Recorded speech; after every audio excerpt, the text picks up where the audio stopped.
បាទជំរាបសួរពុកម៉ែបងប្អូនទាំងអស់គ្នាបាទបងប្អូនទាំងអស់គ្នាកាលពីថ្ងៃទី8ខែមករាឆ្នាំ2026ក្រសួងពាណិជ្ជកម្មបានចេញសេចក្តីជូនដំណឹងមួយស្តីពី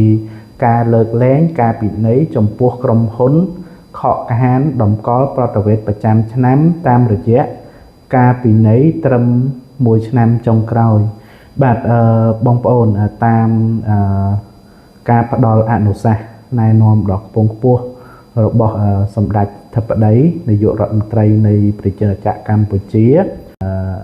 ផ្ដល់អនុសាសន៍ជូនទៅក្រសួងពាណិជ្ជកម្មឲ្យលើកលែងពីការផាកពិន័យលើការខកខានបានតម្កល់ប្រតិវេតប្រចាំឆ្នាំចំពោះ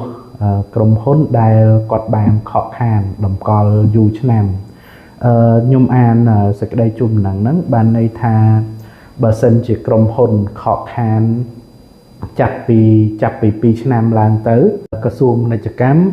នឹងពិន័យតែ1ឆ្នាំចុងក្រោយអញ្ចឹងការពិន័យហ្នឹងគឺពិន័យ2លានរៀល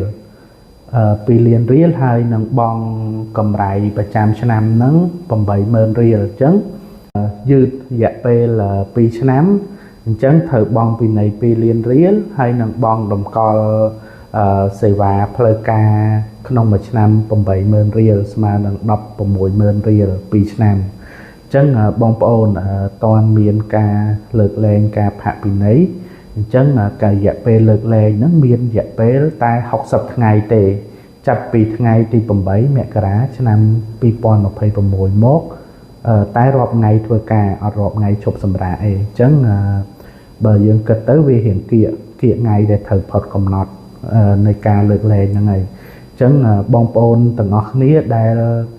ដែលខកខានមិនដែលបានតម្កល់ប្រតិវេតប្រចាំឆ្នាំនៅតាមប្រព័ន្ធស្វ័យប្រវត្តិកម្មរបស់ក្រសួងពាណិជ្ជកម្មឆាប់ទៅ check មើ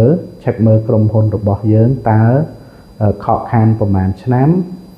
ហើយខកខានពីឆ្នាំណាមកខ្លះអញ្ចឹងយើងអាចទទួលបានការលើកលែងដោយពិន័យតែ1ឆ្នាំចុងក្រោយតែប៉ុណ្ណោះកុំឲ្យការលើកលែងនេះផុតកំណត់អញ្ចឹងសូមព្រោះរាន់ check ទាំងអស់គ្នាសម្រាប់ព័ត៌មានលម្អិតខ្ញុំនឹងតម្លាក់